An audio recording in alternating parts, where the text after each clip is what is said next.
Do you know what the #1 cause of death for black males under the age of 44 is? Of course we know. Of course we know what that is. Where are you going with this interview? I was. No, I just want to. I don't like the way you carry it. Well, I mean, what YouTube channel this? It's a Nuance, bro. Do y'all like black people? What's up, guys? Nuance Bro checking in. We're here in Washington, D.C. at the March on Washington. Let's go talk to people, see what's going on. So why are we out here today?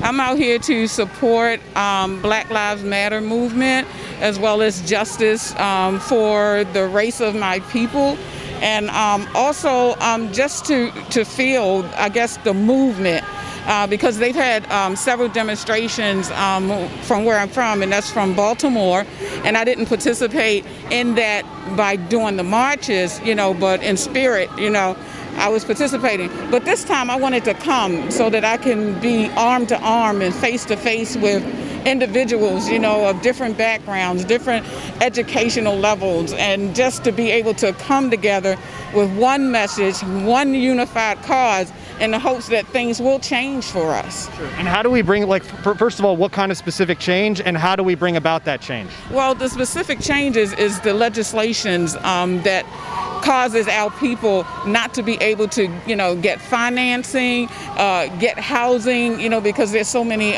restrictions on us, and so I would like to see, the change in, policing and how they go about handling people of not just black race, but of all different types of nationalities, and that it's not one way for one specific group, but it should be one way for all, for everybody to be able to get justice. And I'm a mom. I have 2 African American sons, and I love them to death, and I'm concerned about them, as to how they react if they get pulled over, or if they get stopped.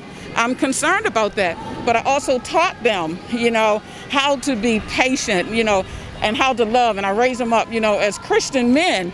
And knowing that, my hopes is that they will always come home, and that they'll be able to conduct themselves in whatever situation they may find themselves in.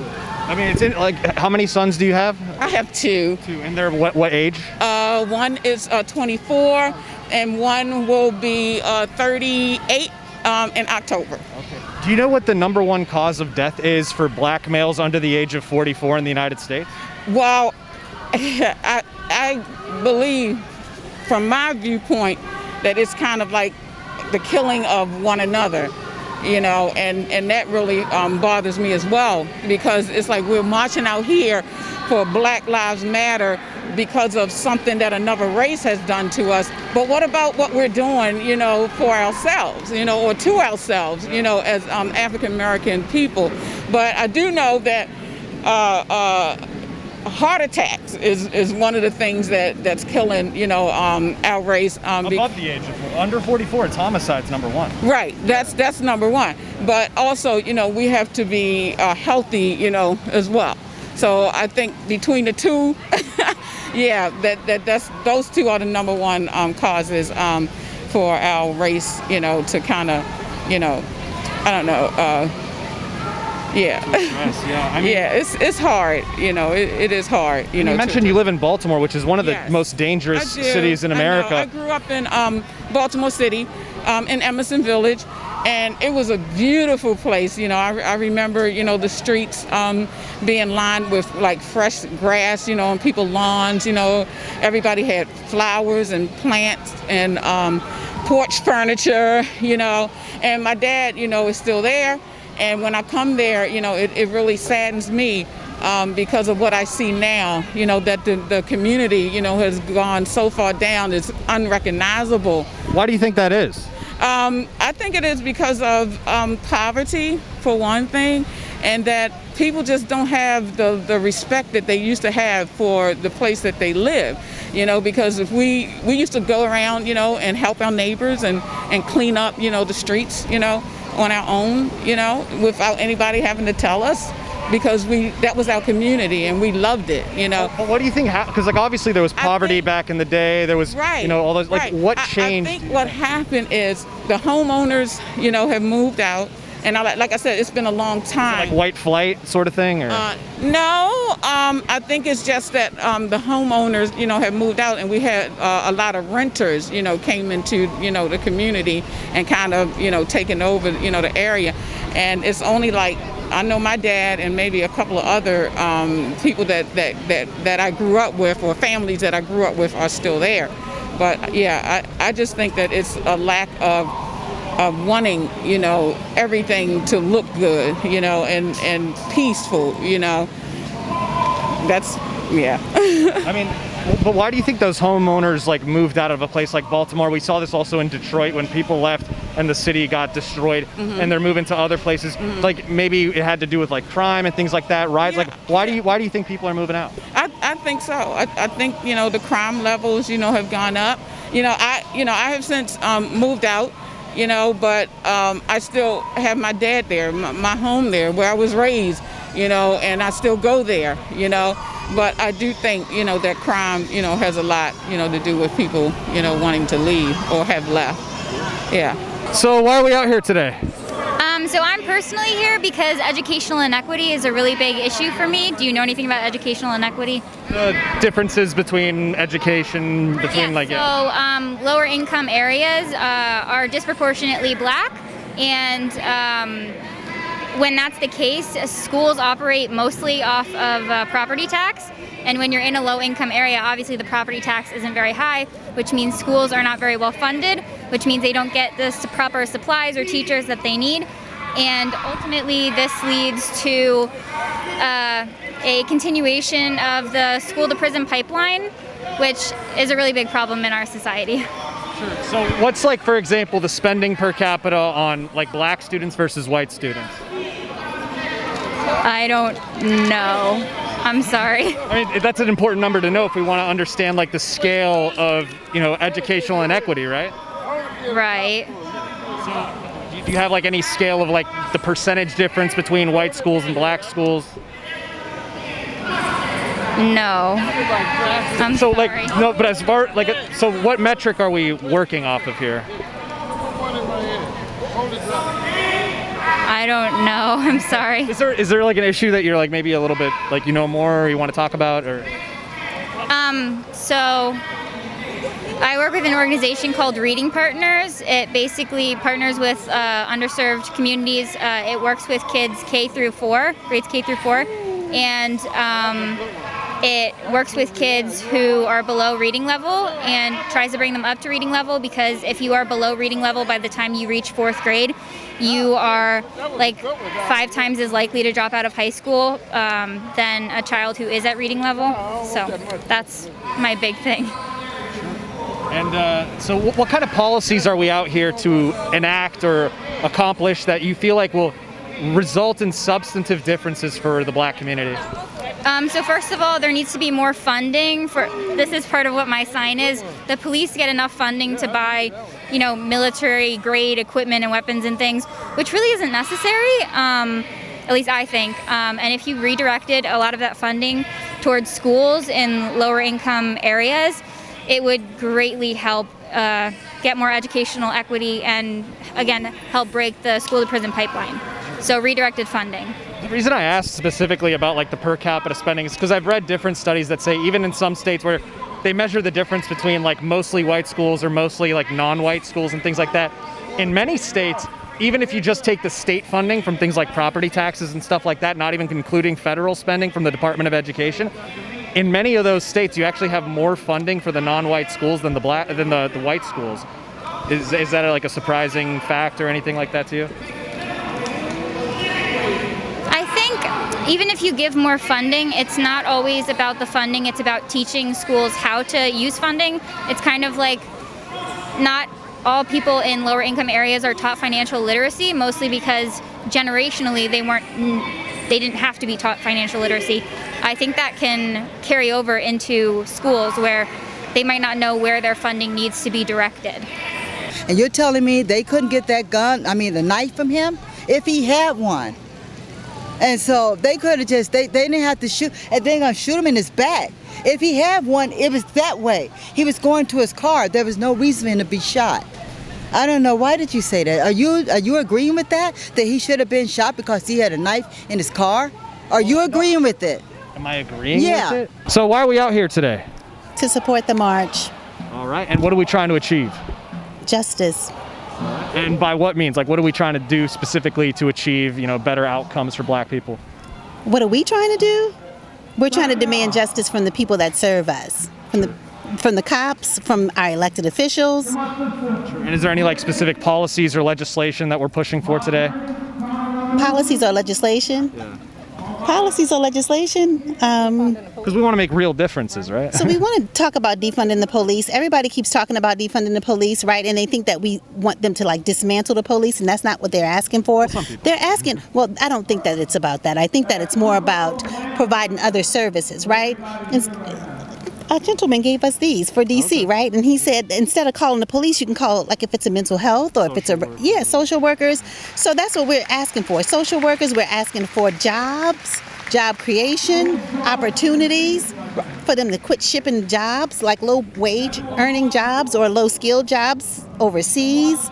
Yeah, that's a great point. A lot of jobs, especially within the African American community, you could say a lot of it was hurt by a lot of these trade deals that were made in the past, whether it's shipping jobs over to China or even below the border to Mexico and third world countries. So it's intentional, right? All of the legislation, policy and legislation is what created the problems in the black community, and policy and legislation is the only thing that's going to fix the problems in the black community. So that's what we need.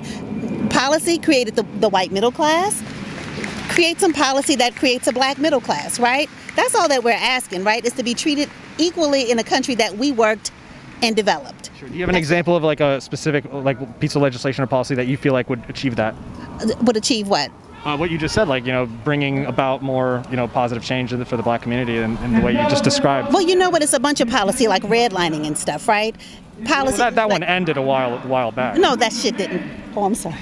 It didn't end. They still... Well, legally it ended. Well, legally it ended, but people still do stuff undercover and stuff, right? Sure. So we just want to be treated fairly and equally in our own country, right?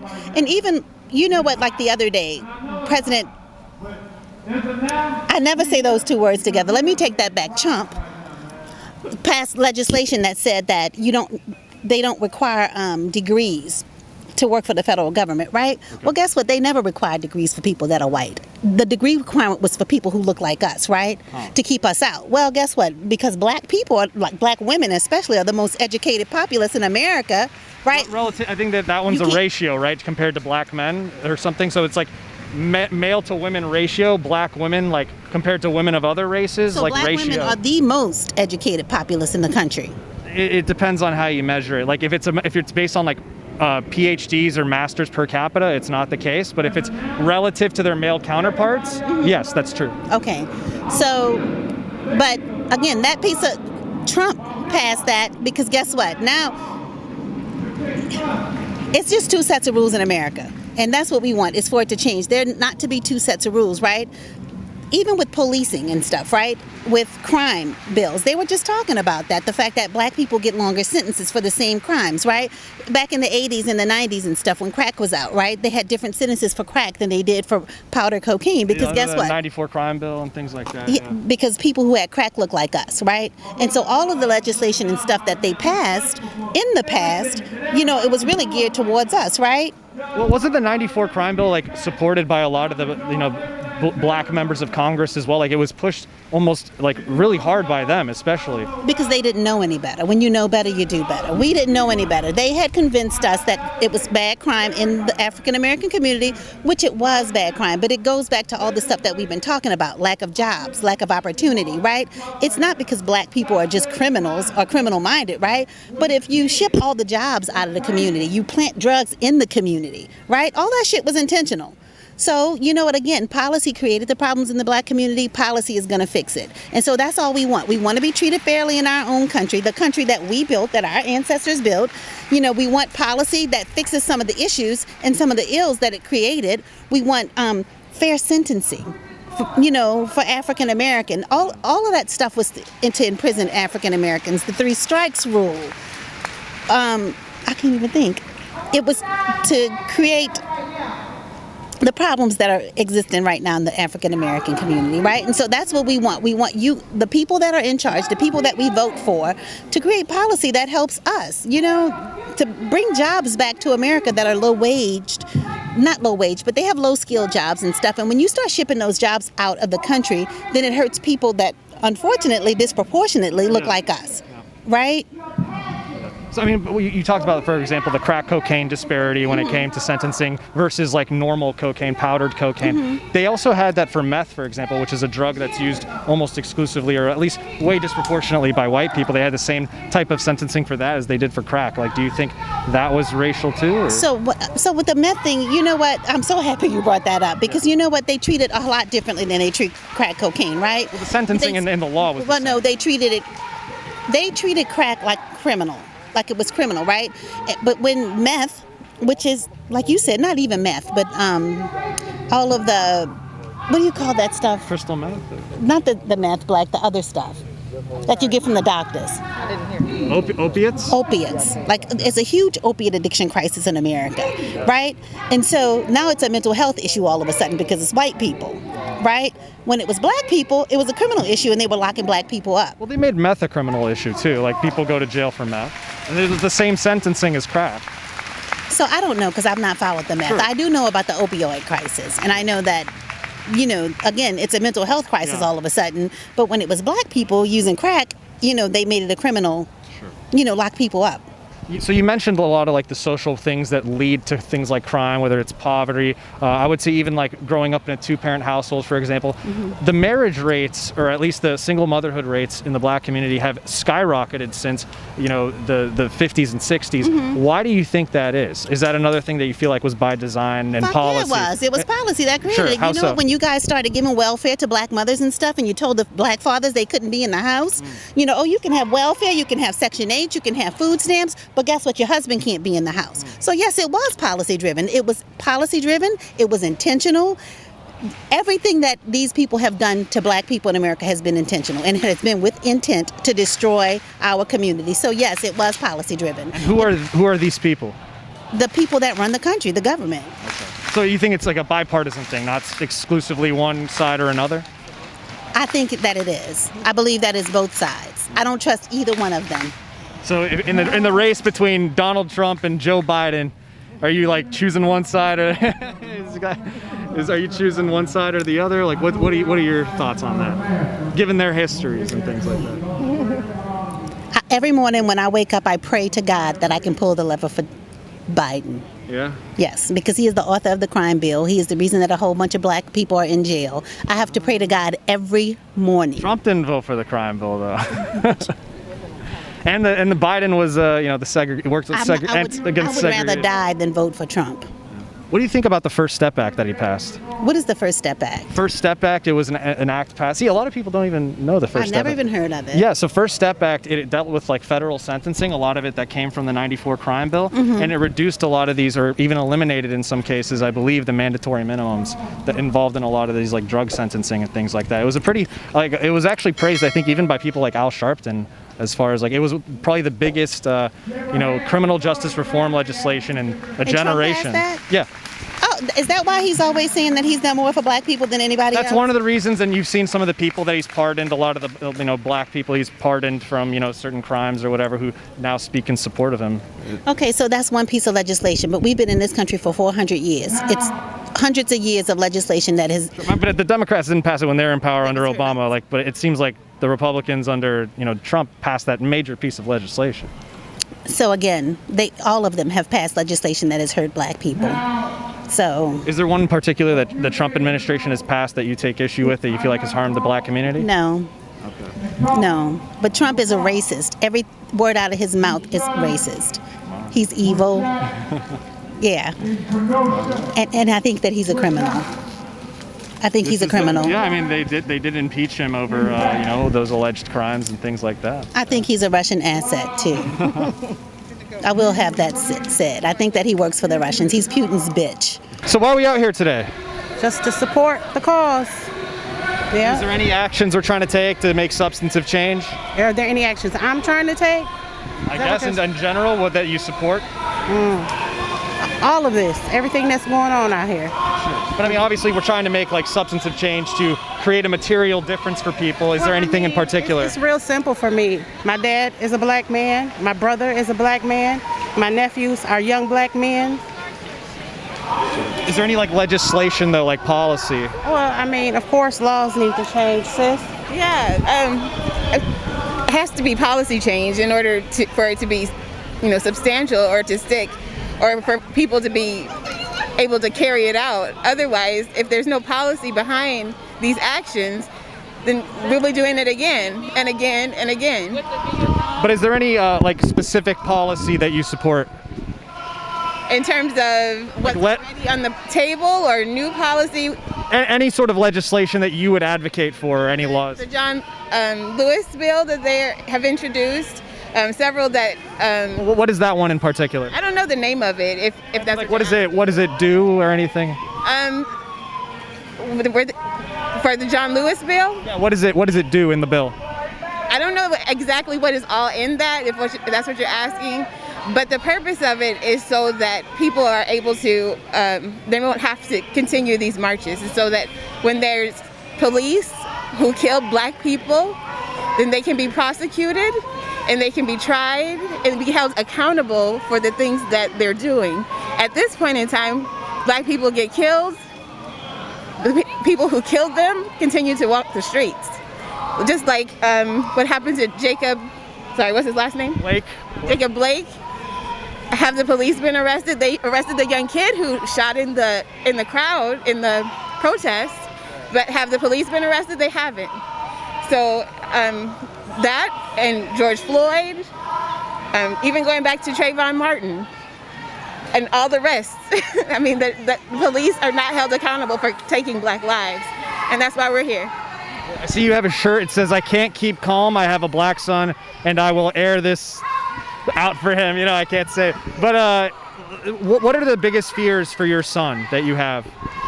That when he grows older, and he's only 12 right now, when he grows older, he'll be racially profiled as he drives his car.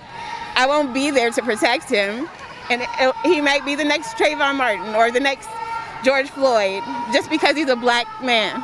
Do you know what the #1 cause of death for black males under the age of 44 is? Of course we know. Of course we know what that is. Where are you going with this interview? I just want to. I don't like the way you carry it. Well, I mean, what YouTube channel this? It's a Nuance, bro. Do y'all like black people? Yeah, of course. Do you? Are you racist? No. Okay, I was just checking. But I mean, it seems like you're trying to flip it. Of course we know. Of course. No, but that's why I wanted to ask, because is that not an important question? Of course we know. Of course we know. You can inform us if.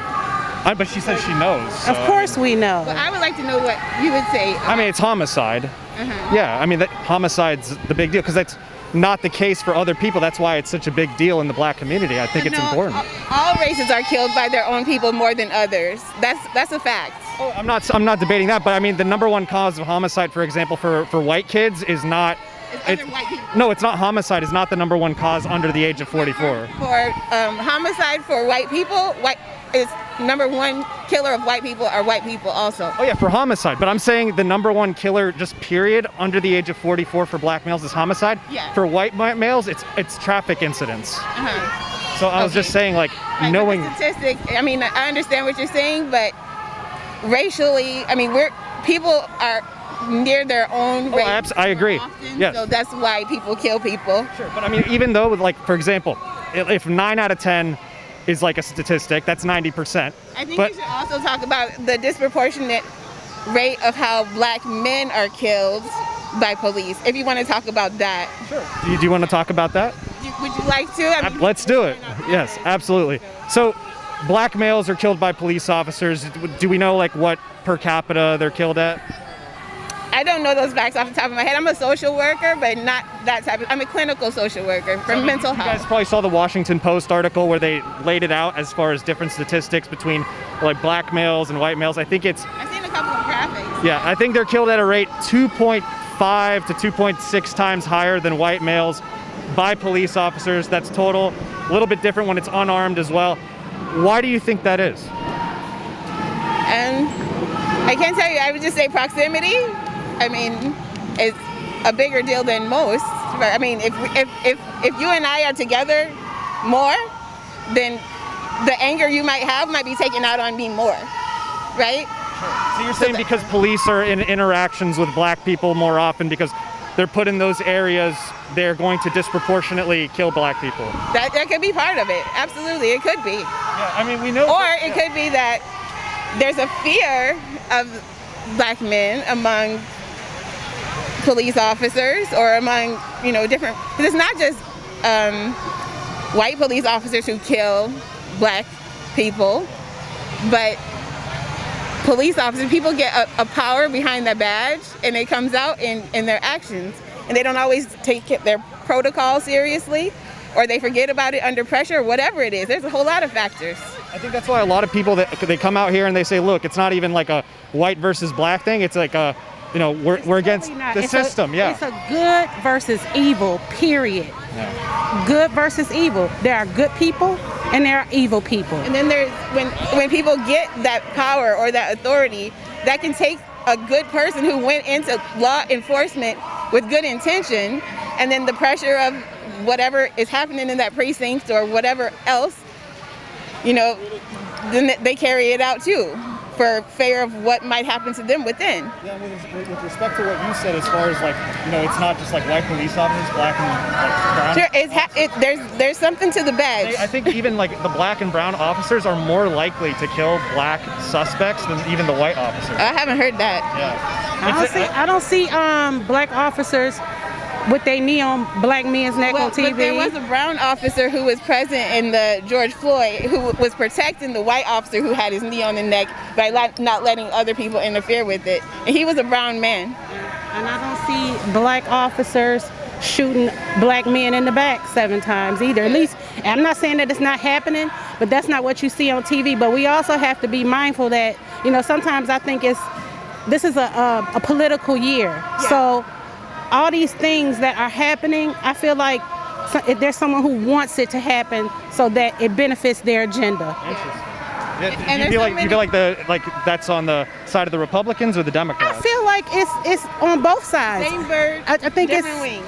I think it's for power. So I feel like to gain that power, anything can be done. Like they want to win. Everybody wants to win. Republicans want to win. Democrats want to win. So, we're just pawns in all of this. Well, it's interesting you bring up the election that's coming up. It's Biden, Harris versus Trump and Pence. What do you think about, their past, their records on all of this? Both sides on it. I don't. I don't. I'm not going to comment on that. I don't. Biden has said some things that have been hurtful. Like when he said, whatever he said about the intelligent kids versus white kids or whatever. Poor kids can be just as smart as white kids. Right. So that might not have been what he meant when he said it, but that intent came out. And then, Kamala, I have to correct myself with that, but she was doing her job, and it may have been that she prosecuted more African Americans, but she had a job to do. She also, for people that she knew were innocent, she suppressed evidence, people who were trying to free themselves, and she suppressed that evidence. Has that been proven that it was suppressed evidence? It has been, yeah. They even brought it up in the debates against her, and she never rebutted it whatsoever. I saw that. I thought maybe she just didn't feel like it needed attention in that platform. And what do you think about Biden's, past, for example, working on things like the crime bill, advocating for it, working with segregationists against integrated busing on the federal level? The whole crime bill, I'm sure that at that time my parents probably voted for that too. Because if you remember, I don't know how old it was actually pushed really big in the black community. Right, but I don't know how old you are, but if in the late 80s and 90s, when that bill was a thing, there was crack cocaine in the communities, there was gang activity on a very high level, and it seemed like it was necessary at the time, and it was a necessary evil where they now see that there was, repercussions from it, but at the time it seemed like that was the answer. Just as all of this seems like the answer now, and we could look back 20, 40 years from now and see that something is different, and we were being pushed into this agenda for something else. That I've never heard that. That's really interesting. All of this is for a good cause, but I mean, I'm saying for it to come out now, for it to be in this place, for all of that, when we've been dealing with this from the beginning of Black people in America, that for this to all formulate now during a pandemic, then like we might find out something else is behind it. Do you have any thoughts on what might be that, or? No, I mean, I'm with it for now because, just like how my parents voted for the crime bill then, or the people who supported it, I'm supporting this because this is what feels right now. I said that as an example that people later find out truths behind things that were an agenda. So why are we out here today? So I'm here for Black trans liberation, and I'm here to take up space. I'm here to let everybody know that, our lives matter too, because I feel like a lot of the times our lives are, our stories and the deaths that, that come across in our communities is not really talked about, When people are saying Black Lives Matter, they're not really talking about the Black trans folks, The 28 mostly Black trans people that's been killed this year, nobody's really talking about that. They're talking about a lot about, George Floyd and Breonna Taylor, but nobody's talking about, Brayla Stone. Nobody's talking about Tiffany Harris. Nobody's talking about Tony McDade and all these names. So we're, me and my family, we're here to just take up space, and we're here to make sure people know that, our lives matter too, and that's why I'm here. And why do you feel like that message hasn't been getting out? I feel like it's just, I really cannot say why, but I just feel like a lot of the times people feel like, they don't really see the intersectionalities, right? So they just see that, okay, you're just a Black person, so I don't understand why you're talking about trans issues or why you're talking about queer issues. And I feel like a lot of the time, the people like in the Black Lives Matter movement and the Black community in particular, they not like see it, because they do see us, right? But they don't really acknowledge, the struggles that we go through, and I don't understand why that is. It's probably a multitude of things, but I just feel like because they're not really experiencing that, because I feel like you have to experience something or you have to be able to empathize with somebody in order to see that, and I feel like there's not a lot of empathy coming across. Like, we have a lot of empathy for them, but there's not a lot of empathy. By them you mean who? I'm talking about the people that really are not really talking about the Black trans folks that's been killed, you know what I mean? The people that say Black Lives Matter. Like within the Black Lives Matter movement. Within the Black Lives Matter movement, within society, just in society in general, nobody's really talking about it. The only people that's really talking about it, it's just us, the community, and nobody's talking about it. And it all goes back to empathy. Nobody really empathizes with us, and you have to empathize with us in order to see that our lives matter. So that's why. And in the Black community, do you find like a lot of like homophobia or even like transphobia within there? Because statistically, it seems to be shown that within the Black community there is a bit more. Like, if you remember Prop 8 in California, they had one of the highest. The Black community came out the most to vote against gay marriage and things like that. Do you find that to be a problem? I feel like, at least for me, like as a Black person, like the people that I'm like surrounded by, the people that I interact with most are Black people.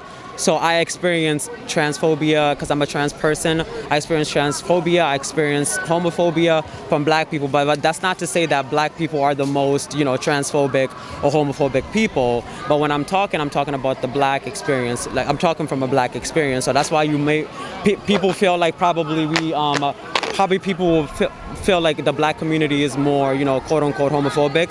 But I feel like society in general is homophobic, transphobic, and it depends, because if you talk to a trans white person right now, they'll tell you the same thing. Same thing with a trans Latin person, and that's just how it is. But I speak from a Black experience, and the people that I interact with on a regular basis are Black people, so I experience that through them. But that's not to say that they're the most transphobic people. I feel like society in general is. And to give us a sense of the degree of like Black trans lives, like that would imply like they're being murdered, for example. Yes. You mentioned 28. Yes. On a per capita basis, that would be pretty high because the trans community is pretty small. Yeah. Like, to give us a sense of scale and degree, like how bad is that compared to, for example, the Black community at large, I guess? So I feel like, a lot of people don't know this, but as Black trans people, we don't make it past the age of 35. Because if you've noticed, the people that's been killed this year, last year, the year before, a lot of those people are ranging from the ages of like 17. Like the youngest that we lost this year, Bryla Stone, she was only 17 years old, right? And we're losing people, and we're not making it past the age of 35. So statistics show that we don't make it past the age of 35, and it's because of a multitude of things. It's because people are killing us, but it's also because, you know, like we're not getting the health care that we need, housing. We have housing insecurities. We're not able to go to schools. We have to resort to stuff like sex work in order to survive. So we're not making it past the age of 35, and that is like that's a statistic that we're trying to take away. You know what I mean? We're trying to fight so that we do make it past the age of 35. Because, for example, I'm only 20 years old, and if that statistic is if that statistic is, you know, true, it means I only have 15 years, and I don't want to believe that, you know. So yeah, that's how grave it is. Like, we've lost 28 people this year, right? Mostly trans people. I mean, mostly black trans people, right? And most of those people are either 21, 22, 23. They don't even make it past the age of 30. You know what I mean? And that's how grave this is, and nobody's really talking about it. So yeah, I think when I looked at the numbers, it's like like black trans women in particular. In particular, yeah. We're dying at a disproportionate rate compared to like our white black counterparts. cis women, for example. You know, black cis women, black cis men. I think those black people in general. Like we're losing the black trans women in our community. Like, we're losing them fast. Every single day somebody is dead. Every single day somebody is dead. But we're also losing trans masculine people and trans men. And I don't want to take away that conversation, because we're all dying at a disproportionate rate. And we want people to know that, and want people to acknowledge that. So. But I was saying that I think the rate of homicide for black trans women is about the same as like black cis men. So that's 100%. Yep. Yeah. 100%. 100%. I agree. Because if you want to, I don't like to compare things. But this year we've lost only 8 cis folks to black folks to police brutality. And one of those people was Tony McDade, right? Tony McDade was murdered by the cops. And so when we're trying to fight police brutality, but our names are not being brought into the conversation. So if we're here to fight police brutality, we have to make sure that we're fighting for everybody that, you know, police brutality affects, and that usually affects us, because we're in sex work, and police officers, they are always targeting us, right? We're also, you know what I mean, when we walk the streets, we get arrested, we get killed, and nobody's really talking about that. So I feel like if you want to compare, we've lost more trans folks than we have lost cis folks, right? We've lost 7 cis folks this year, 7 black cis folks this year, and we've lost almost 20-something black trans folks. But you see the disparity, and nobody is really talking about it. You mean 7 at the hands of police, like at the unarmed? Hands of like police officers, unarmed. But then when it comes obviously to when homicide overall, like homicide in general, yeah. Homicides, it could be. Obviously more than 7 black males have died from homicide, right? Yeah, 100%. But at the hands of police, there's been almost 7 people, and that's not only it's not only black men. It's also black women that's also being, you know, murdered and stuff. All right, guys, that's going to be the end of the video. I hope you enjoyed it. Don't forget to like, comment, and subscribe. Social media links are in the description box below, as well as merch. Support us at nuancebro.com/join, and I'll see you next time, bro.